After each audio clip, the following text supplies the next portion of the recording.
Você sabe diferenciar uma fissura por movimentação térmica ou até mesmo uma fissura por movimentação higroscópica? Nesse vídeo nós vamos ver as principais diferenças e com exemplo. A partir de agora, menos improviso e mais ciência. Olá, seja muito bem-vindo ao canal Estruturas e BIM. Sou o engenheiro e professor Pedro Rodrigues.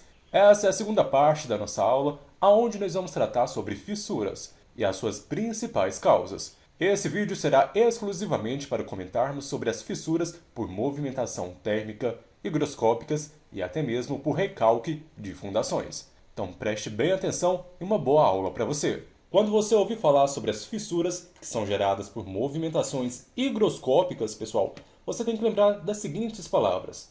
Que nós vamos ter um material que ele vai ser exposto à questão de umidade e também à temperatura, já que nós teremos uma diferenciação desse tempo. E justamente por causa dessa oscilação de temperatura, a umidade acaba sendo influenciada.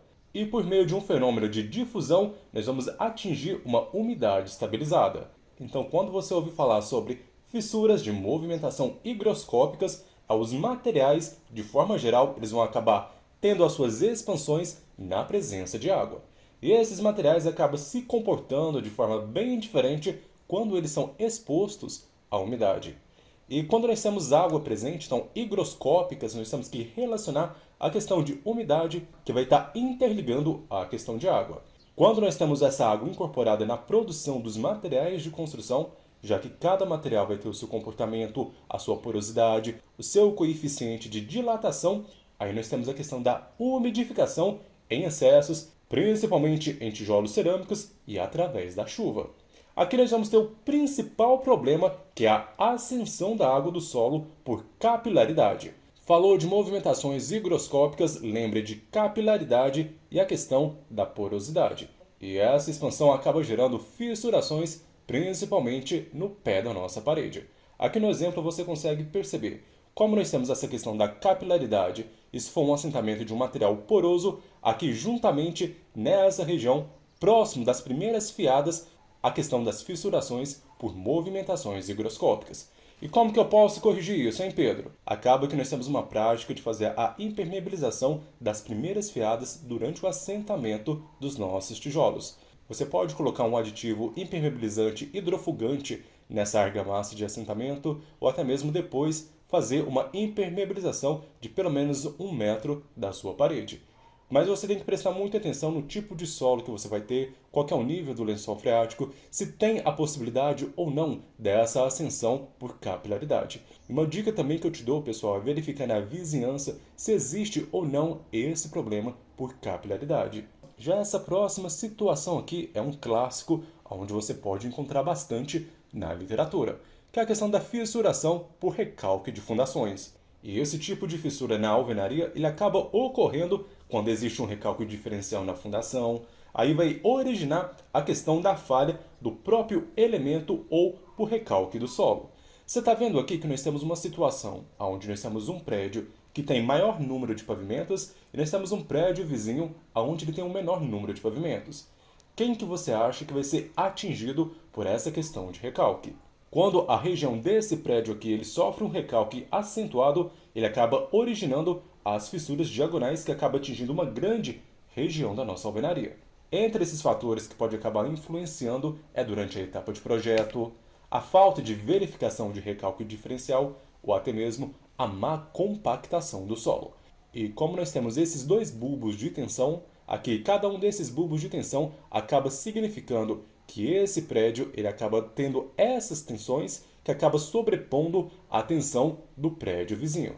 Você percebe que esses dois bulbos de tensões eles acabam se encontrando nessa região preta com essas listras vermelhas. E é justamente que acaba tendo o impacto o menor edifício.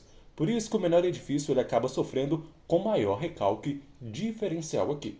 Aí vai originar essas questões das fissuras diagonais. Agora, esse daqui é um campeão, principalmente quando você não faz a projeção ou quando você não percebe que você não colocou isso no projeto. É a questão das movimentações térmicas. Isso acaba acontecendo durante o dia, já que nós temos a questão dos coeficientes de dilatação dos nossos materiais e acaba que essas dimensões elas acabam não sendo tão concordantes. Ou seja, a nossa laje de concreto ela vai ter uma determinada dilatação ou retração. Os nossos tijolos ou blocos também vai ter um coeficiente de dilatação diferente aqui da nossa laje de concreto e acaba tendo um atrito entre esses dois materiais. O coeficiente de dilatação ele acaba sendo diferente se as ligações entre eles não permitem a questão de movimentações.